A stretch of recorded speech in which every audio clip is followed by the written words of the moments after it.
પ્રણામ વિદ્યાર્થી મિત્રો, આજે આપણે એક નવો મુદ્દો શીખવા તરફ જઈ રહ્યા છીએ અને મુદ્દાનું નામ છે ઈમેલ રાઇટિંગ. ઈમેલ રાઇટિંગ એટલે શું? તો ઇલેક્ટ્રોનિક મેલ, ઇલેક્ટ્રોનિક જે વીજળી ઉપકરણોથી, જે ઉપકરણ વીજળી સંચાલકોથી ચાલતું હોય અને એના દ્વારા આપણે મેઇલિંગ કરી શકીએ. ઇલેક્ટ્રોનિક મેલ એટલે આપણે પત્ર કાગળ ઉપર લખીને નહીં, પણ ઇલેક્ટ્રોનિક માધ્યમથી આપણું લખાણ ફટાફટ મોકલી શકીએ એને ઇલેક્ટ્રોનિક મેલ કહેવાય. એટલે એને ટૂંકમાં આપણે કહી દઈએ છીએ ઈમેલ, કે અમે ઈમેલ કર્યો. આ શબ્દો આપણે વારે ઘડીએ સાંભળીએ છીએ. તો આજે આપણે જે શીખવા જઈ રહ્યા છીએ મિત્રો, એ ટોપિકનું જ નામ છે ઈમેલ રાઇટિંગ. તો ઈમેલ રાઇટિંગ આપણને ધોરણ 9, 10, 11, 12 આ ધોરણોમાં લાગુ પડે છે. ઈમેલ રાઇટિંગ 5 માર્ક્સ જેટલું કવરેજ આપે છે. તો ઈમેલ રાઇટિંગ આપણે સમજીએ કે ઈમેલ રાઇટિંગમાં આપણે શું લખવાનું. તો શું લખવાનું એ પહેલાં એ જોઈએ કે કેવો વિષય આવે ઈમેલ રાઇટિંગમાં, કેવા વિષય ઉપર ઈમેલ રાઇટિંગ પૂછાઈ શકે. ધોરણ 10, 11, 12 ખાસ ધ્યાન રાખે, કારણ કે એ લોકો બોર્ડની એક્ઝામ ફેસ કરવાની છે તમારે. તો બોર્ડની એક્ઝામ ફેસ કરો તો તમારી સાથે વેલ પ્રિપરેશન હોય તો વધુ સારું, સારી એવી તૈયારી હોય તો હવે કયા વિષયો હોય પોસિબલ છે આપણે જોઈએ. તો એમાં થોડુંક લિસ્ટિંગ છે એ જોઈએ આપણે. એક છે inviting your friend to celebrate your birthday party, okay, અથવા તો inviting your friend to celebrate Diwali of this year at your own home, okay. પછી inviting your friend to spend vacation at your native place, એટલે કે village, ગામમાં, તમારા ગામમાં, તમારા વતનમાં દિવાળી વેકેશન ગાળવા માટે તમારા મિત્રને તમે આમંત્રણ આપી રહ્યા છો. અથવા ઈમેલ લખવાનો છે wishing best luck to your friend for examination, પરીક્ષા માટે તમારા મિત્રને શુભેચ્છાઓ આપતો પત્ર લખો. રિઝલ્ટ આવી ગયું, સરસ, તો congratulation on bright success in the exam, પરિણામમાં સારી સફળતા. અથવા તો how you prepare for the annual examination, વાર્ષિક પરીક્ષા માટે તમે તૈયારીઓ કેવી કરી એના લખતું લખો. અથવા તો ફેલિયર, નિષ્ફળતા, તો કન્સોલેશન આપીએ, આપણે સાંત્વના આપીએ, આશ્વાસન આપતો મિત્રને પત્ર જે નિષ્ફળ થઈ ચૂક્યું છે. આવા વિષય ઉપર ઈમેલ પૂછાઈ શકે. એનાથી આગળ એડવાઇઝિંગ ફોર હેલ્થ, મિત્ર એવો છે ભણવામાં હોશિયાર છે પણ શરીરમાં પ્રોબ્લેમ્સ છે, વારે ઘડીએ બીમાર પડે છે, તો એને સલાહ આપો કે શરીરનું મહત્ત્વ છે, હેલ્થનું મહત્ત્વ છે, ઇમ્પોર્ટન્સ ઓફ સ્પોર્ટ્સ, રમતોનું મહત્ત્વનું છે. Not only importance of books but importance of sports related to health is very important also, એવું પણ પૂછી શકે છે. એ સિવાય બેનિફિટ્સ ઓફ ગુડ ફ્રેન્ડશીપ, મિત્રો કેવા બેઠા બેઠા વાઈફાઈમાં મોબાઈલમાં ગેમ રમાડે, યુટ્યુબ ઉપર જઈને તે વિડીયો દેખાડે, એવા નહીં. બેનિફિટ્સ ઓફ ગુડ ફ્રેન્ડશીપ, સારી દોસ્તીના ફાયદા, હે ને, દોસ્ત કેવો, હે ને, સાચો મિત્ર કયો, તો એના ફાયદા કેવા હોય, કેવા વ્યક્તિ પાસે રહેવાથી શું થાય, એવો પણ ઈમેલ લખવાનો વિષય આવી શકે તમારા ભાગમાં. અથવા તો grant sick leave to get sick leave, sick એટલે બીમાર, લીવ એટલે રજા, બીમાર છો અને રજા મંજૂર કરાવી છે તમારા ક્લાસ ટીચરને, તમારે પત્ર લખવાનો છે. અથવા તો એ સિવાય મેરેજ ફંક્શન એટેન્ડ કરવા જવાનું છે માટે રજા જોઈએ છે. આ તો સિમ્પલ થયા, બિલકુલ સિમ્પલ. એના પછી છે હોસ્ટેલ લાઈફ અથવા હોમ સિકનેસ. હોમ સિકનેસ એટલે ઘર યાદ આવવું, હોસ્ટેલમાં તમને ફાવતું નથી અને તમને ખૂબ જ મમ્મી પપ્પાને બધાની યાદ આવે છે, મિત્રોની યાદ આવે છે, રાઈટ, તો એને કહેવાય હોમ સિકનેસ, ઘરની બીમારી, ઘર યાદ આવે, ઘરની ઉદ્વિગ્નતા, ઘર વગર નહીં ચાલે પણ હોસ્ટેલમાં રહેવું પડે છે. તો હોસ્ટેલમાં રહીને તમારા મિત્રને અથવા ઘરને તમે પત્ર લખો છો, દેટ્સ કોલ હોસ્ટેલ લાઈફ વિશે લખવાનું આવે. અથવા તો તમે કોઈ તમારા ફેવરેટ પ્લેસની મુલાકાત લઈને આવી ગયા છો, વિઝિટ, તો તમારા મિત્રને તમે લખો કે તમે કેવી રીતે ત્યાં એન્જોય કર્યું, તમને કેવી મજા આવી. આવા અલગ અલગ વિવિધ પ્રકારના વિષયો ઉપર ઈમેલ રાઇટિંગ આવી શકે, બરાબર. એ સિવાય આપણે વિચારીએ તો ધોરણ 11-12માં તો ખાસ એમાં ઓનલાઈન શોપિંગ, તમે ઓનલાઈન કંઈક ખરીદી કરી હોય અને ખરીદી કરતી વખતે ખરીદી કરેલી વસ્તુમાં કોઈ ફોલ્ટ છે, એમાં કોઈ પ્રોબ્લેમ છે, તો એ પ્રોબ્લેમ્સ છે એટલે વસ્તુને રિપ્લેસ કરવાની છે, બદલવાની છે વોરંટી પીરિયડમાં, રાઈટ. તો એ માટે તમારે રિટર્ન પોલિસીનો જવાબ લખવાનો છે ઈમેલમાં, એવું ખાસ પૂછાય છે 11-12ની અંદર. વધુ એવું નથી, આ 10માના વિષયો જે બોલ્યો છું એના લગતું પણ આવી શકે છે ધોરણ 12માં પણ, અને ધોરણ 12નું પણ આવી શકે છે ધોરણ 10માં. એટલે આ ઈમેલ એ એટલે તો કહું છું 9થી 12ના વિદ્યાર્થીઓને લાગુ પડે છે એમ જ માની લેવાનું. પછી એ સિવાય તમારું એડ્રેસ બદલાઈ ગયું છે અને કુકિંગ ગેસ ડિલિવરી, જે ગેસ તમારા ઘરે આવે છે સિલિન્ડર, એ સિલિન્ડરની ડિલિવરી માટેનું એડ્રેસ બદલવું છે તો તમે શું કરશો? અથવા તો તમારું આધાર કાર્ડ જે બાય પોસ્ટ આવ્યું છે, તમે મંગાવ્યું છે, એ આધાર કાર્ડમાં તમારા નામમાં કંઈક ભૂલ છે, તો એ ભૂલને સુધારવી છે તો તમે પાછો રિપ્લાય કરો ઈમેલથી. આ પ્રકારના વિષયો 11-12માં ખાસ આવી શકે. અથવા તો એજ્યુકેશન લોન મંજૂર કરવા બાબતે તમારે ઈમેલ લખવો પડે, તમારે એજ્યુકેશન લોન મંજૂર કરવી છે. આવા વિષયો પર ઈમેલ રાઇટિંગ કરવાની આવે. હાલ આપણે ધોરણ 10ની અંદર એક સિમ્પલ સબ્જેક્ટ્સ હોય એમાં કેવી રીતે લખાતું હોય, તો ઈમેલ રાઇટિંગ તમે પરિચિત થઈ જશો. હવે પહેલાં હું તમને ઈમેલનો ફોર્મેટ સમજાવી દઉં. એ પહેલાં ઈમેલની સૂચના પરીક્ષામાં કઈ રીતે આવે. રાઇટિંગ સેક્શન ધોરણ 10ની અંદર, ધોરણ 10ની અંદર રાઇટિંગ સેક્શનમાં તમને કહી દઉં તો તમારે ધોરણ 10માં સેક્શન ઈની અંદર તમારે જ્યારે ઈમેલ રાઇટિંગ આવે છે એને હું તમને પ્રશ્ન નંબર કહી દઉં છું. મેં તમને પેપર મોકલ્યું હતું કે પેપર સ્ટાઇલની સ્ટડી કરી દેજો. તો ધોરણ 10માં સેક્શન ઈની અંદર 56 નંબરનો પ્રશ્ન આવે છે, એની અંદર ઈમેલ આવે છે, પણ ઈમેલની ઓરમાં રિપોર્ટ રાઇટિંગ પણ આવે છે. શું આવે છે?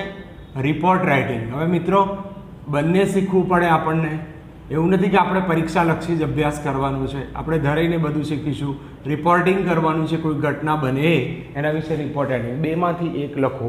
હવે જ્યારે આ આપણે લખતા હોઈએ રિપોર્ટ રાઇટિંગ ને ઈમેલ રાઇટિંગ, એ 5 માર્ક્સની પૂછાય છે. સેક્શન ઈની અંદર 56 નંબરના સવાલમાં મેં તમને PDF મોકલી છે પ્રશ્નપત્રની, એ તમારે ખાસ જોવાની છે મિત્રો, તો તમને ખબર પડે કે આ જગ્યા માટે આપણે લખી રહ્યા છીએ. હાલ રાઇટિંગ સેક્શનની પ્રેક્ટિસ કરી રહ્યા છીએ. હવે એ સમજીએ કે જો મારે ઈમેલ રાઇટિંગ કરવું હોય તો મિનિમમ કેટલું લખવું. પહેલાં મને એટલી ખબર પડે કે પહેલાં લેટર રાઇટિંગ લખતા એટલે તારીખ ફરજિયાત લખતા. હવે તારીખનો બાદ નથી, કારણ કે ઈમેલ રાઇટિંગમાં તમને ખબર છે જેવો ઈમેલ લખીએ એટલે તારીખ તો ઓટો જનરેટ થઈ જાય, ડેટ તો ઓટો જનરેટ થઈ જાય ને મિત્રો, તો ડેટની જરૂર પડતી નથી. Okay, now come to the point. કેવી રીતે ઈમેલ લખવું જોઈએ. ઘણી વખત લખેલું હોય 30 શબ્દોમાં લખો, ક્યાંક લખે છે 100 શબ્દોમાં લખો. તો મિત્રો આના લીધે તમારે ધ્યાન રાખવાનું છે તમારી સૂચના ઉપર. તો ધોરણ 10ની અંદર એટલી બધી વધુ લેન્થમાં આવતું નથી, પણ આપણે 10 એક વાક્યમાં લખીએ તો સારું રહે. ઈમેલ રાઇટિંગ કેવી રીતે લખવું? પહેલાં તો સૂચના આવી આપેલી હોય. એક સૂચના આપી છે, યુ આર જય શાહ, તમે જય શાહ છો, માની લેવાનું, ગમે કે ના ગમે. રાઇટ એન ઈમેલ, તમે એક ઈમેલ લખો ટુ યોર ફ્રેન્ડ, તમારા મિત્રને. કોણ છે? પ્રીત. યોર ફ્રેન્ડ પ્રીત, તમારો મિત્ર પ્રીત છે, માની લો. 5 માર્ક્સ લેવા હોય તો ઓન એનું આપણને ઈમેલ એડ્રેસ આપેલું છે મિત્રો. એટલે પરીક્ષામાં એવું બને છે કે આપણે જેના ઉપર ઈમેલ લખવાનો છે એનું ઈમેલ એડ્રેસ ઓલરેડી સૂચનામાં આપેલું હોય છે. તો આપેલું છે preet.17@gmail.com about your preparation for annual exam. તમે વાર્ષિક પરીક્ષા માટે કેવી તૈયારી કરી રહ્યા છે? કોણ? તમે એટલે જય શાહ, તમે પોતે છો. તમે વાર્ષિક પરીક્ષાની તૈયારી કેવી કરો છો એને લગતો પત્ર તમારા મિત્ર પ્રીતને લખો. ચલો હું લખવાની શરૂઆત કરું છું, સમજો કેટલું સહેલું છે. પહેલાં તો ફ્રોમ લખીએ આપણે. ફ્રોમ એટલે કોણ લખી રહ્યું છે તે. હવે તમે જુઓ કોણ લખે છે ઈમેલ? જય શાહ લખે છે, તો ફ્રોમ. હવે એનું ઈમેલ એડ્રેસ તો છે નહીં, આમાં આપેલું નથી સૂચનામાં, જાતે ક્રિએટ કરી દેવાનું જાતે. અને ટુ આપ્યું છે. ટુ એટલે કોની તરફ આપણે ઈમેલ મોકલવાનો છે એ આપ્યું છે, એ તો અંદર સૂચનામાં આપ્યું છે, એ જ લખવાનું. preet.17@gmail.com. તો અહીંયા લખું છું પ્રીત, સ્મોલ લેટરમાં જ હોય બધા અક્ષર, તમને ખબર જ હોય, Android generation.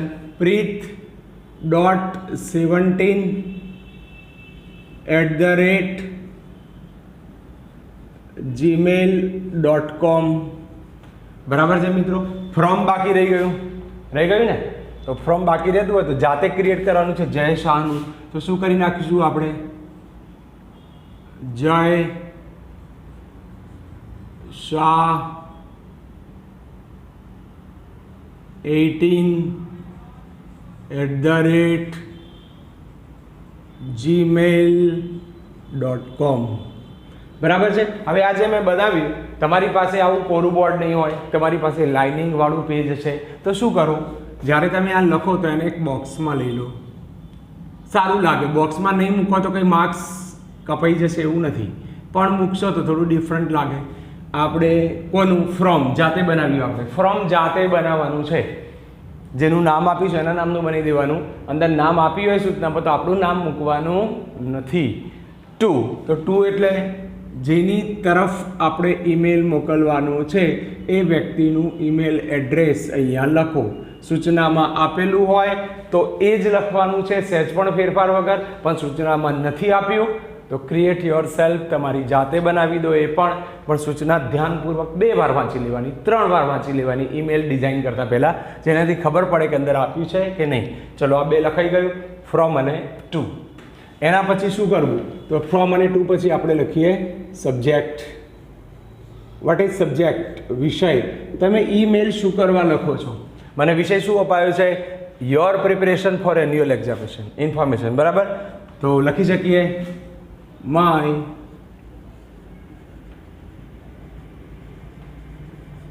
annual exam preparation.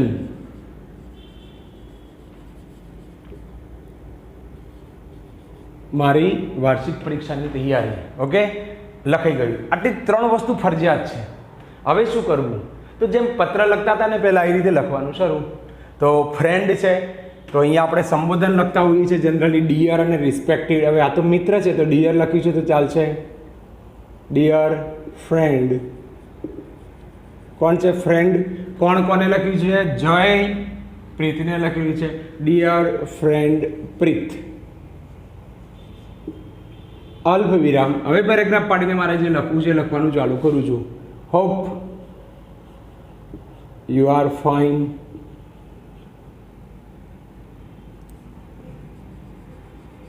Your family and you are fine.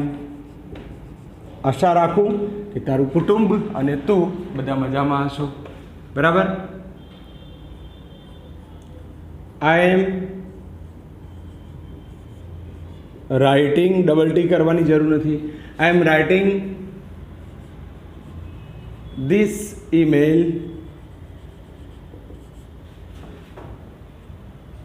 actually હકીકતમાં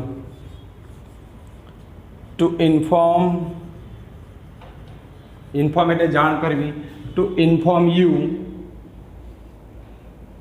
about my exam preparation.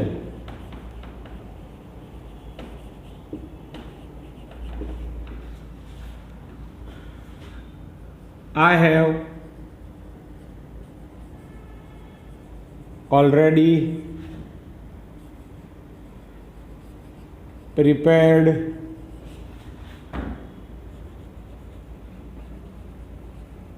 answers of all the questions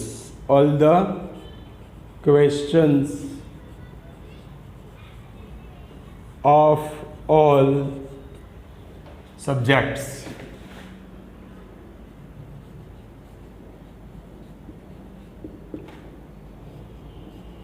I have solved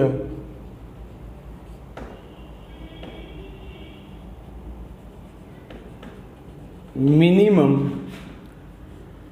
10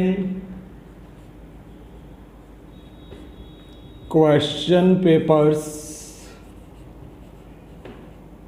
of every subject. મેં દરેક વિષયના 10 પેપર સોલ્વ કરી દીધા છે. હું એવરી લખું છું એટલે હું સબ્જેક્ટ્સ ના લખી શકું. અહીંયા ઓફ ઓલ લખું તો સબ્જેક્ટ્સ લખવું પડે, આ ધ્યાન રાખવાનું. હવે ધારો કે એક્ઝામમાં તમે એવરી સબ્જેક્ટ્સ કરી દો તો તપાસનાર સબ્જેક્ટ્સમાં તમે એસ કર્યો હોય તે આમ રાઉન્ડ કરીને માર્ક્સ લેસ કરી શકે કે આને અનિશ્ચિત સર્વનામો આવડતા નથી. તો મિત્રો તમારે આ રીતે ધ્યાન રાખવી પડશે. Of every subject. પછી આઈ હેવ revised the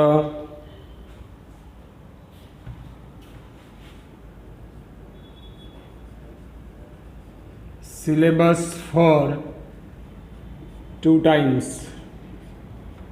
મેં 2 વાર અભ્યાસક્રમને સિલેબસને રિવિઝન પુનરાવર્તનમાં લઈ લીધો છે. My tutors TUITORS my tutors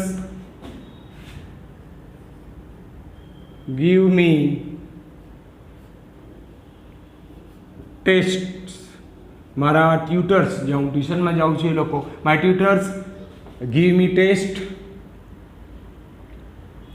at every weekend. દરેક વીકેન્ડમાં, વીકેન્ડ ભેગું લખવાનું છે, every weekend for all subjects.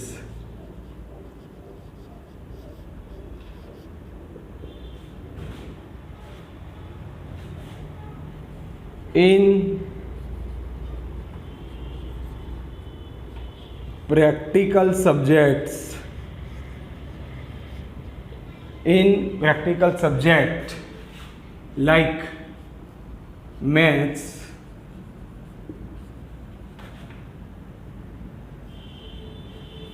I do solve many sums. Sums એટલે દાખલા. Under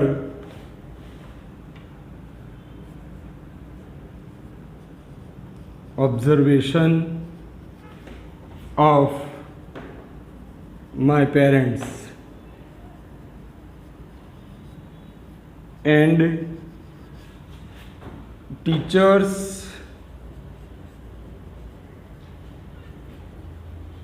and tutors.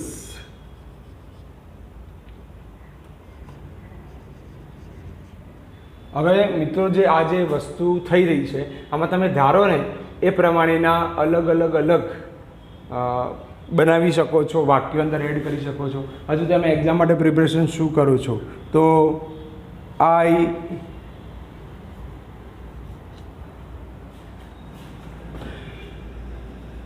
get up early at 4:30 a.m. do yoga and pranayam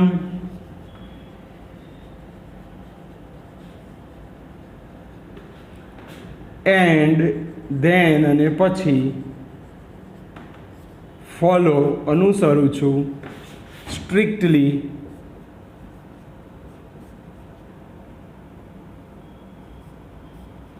my reading timetable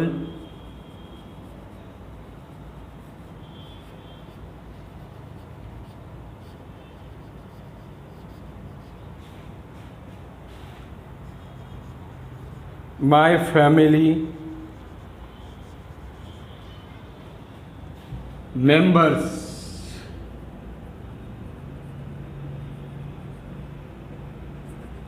have created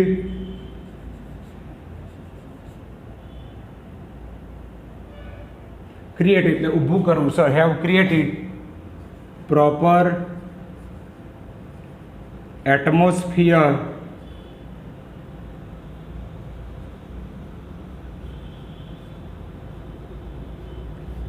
for me at home.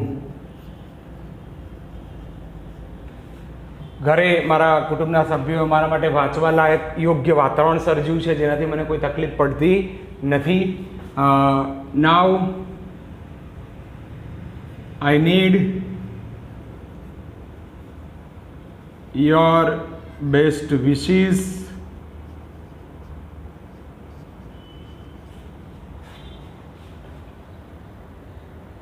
so I can obtain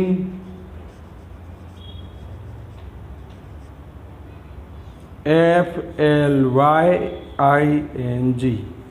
I can obtain flying colors. મિત્રો flying colours એટલે શું? તો ઝળહળતું પરિણામ એને કહેવાય છે flying colours.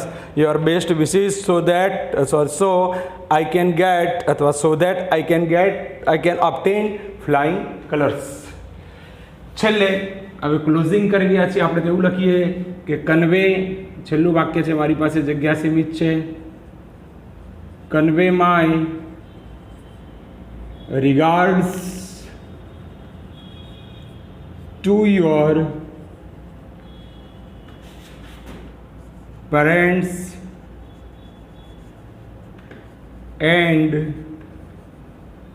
love to your little brother.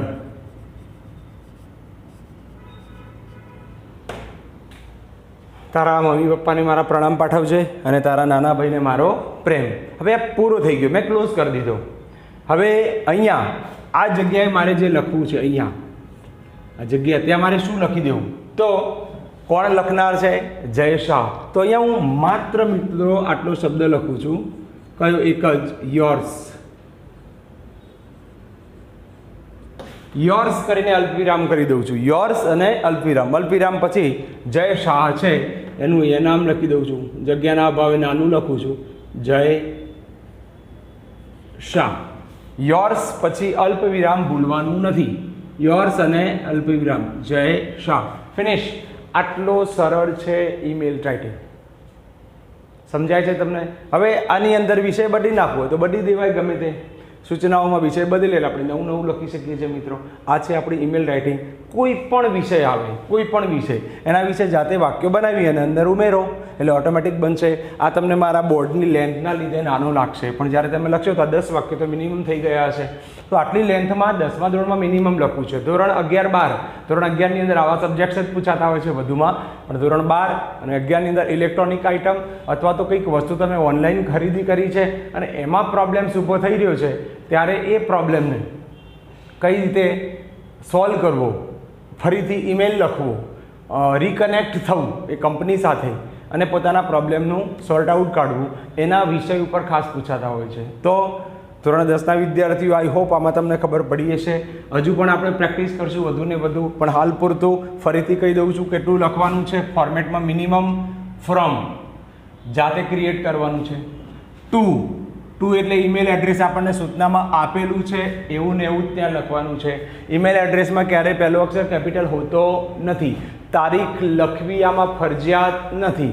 તારીખ લખવાથી માર્ક્સ વધી જાય એ ખોટો વહેમ છે, કારણ કે ઈમેલની અંદર હંમેશા તારીખ એ ઓટો જનરેટ થતી હોય છે. જ્યારે તમે ઈમેલ લખતા હોય એટલે આ રીતે ઓટોમેટિક બની જ જતી હોય છે.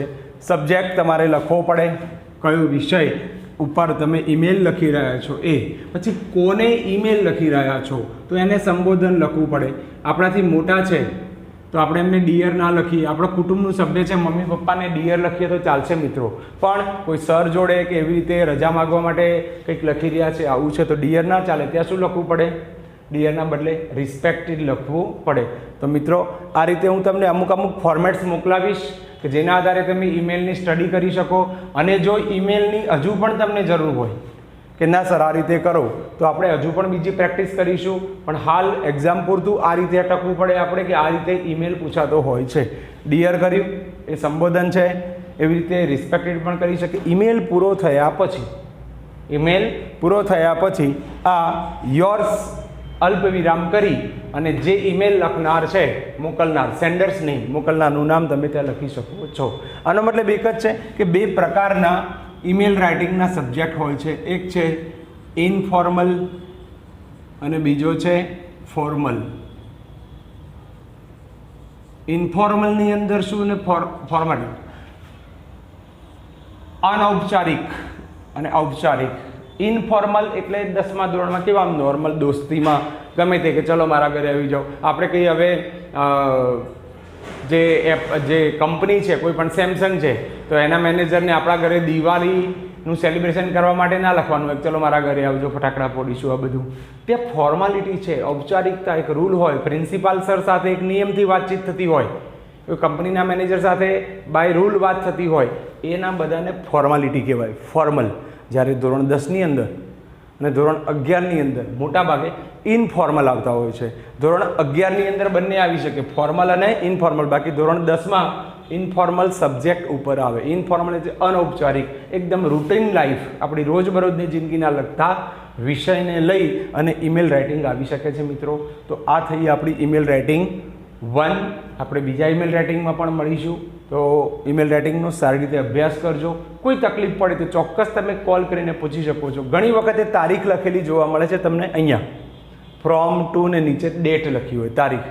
શોખ હોય, ડર લાગતો હોય કે ના લખવી જ પડે તો લખી દેવાની, પણ હું એમ કહું છું કે ઈમેલમાં તારીખ ન લખાય તો કોઈ ફરક પડતો નથી, અને લખો તો પણ ફરક પડતો નથી.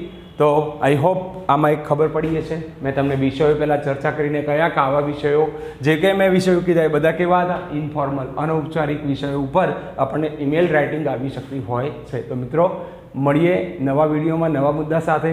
આની સરસ નોંધ કરજો, તૈયારી કરજો. કોઈ પણ વિષય ઉપર જાતે 10-12 વાક્યો જાતે લખવાનું વિચારો કે આવો વિષય આવે તો હું લખી શકું છું, ના લખી શકો, અને કન્ફ્યુઝન હોય તો ચોક્કસ મને 97 99 65 600 ઉપર કોલ કરો, માહિતી મેળવો અને આગળ વધો.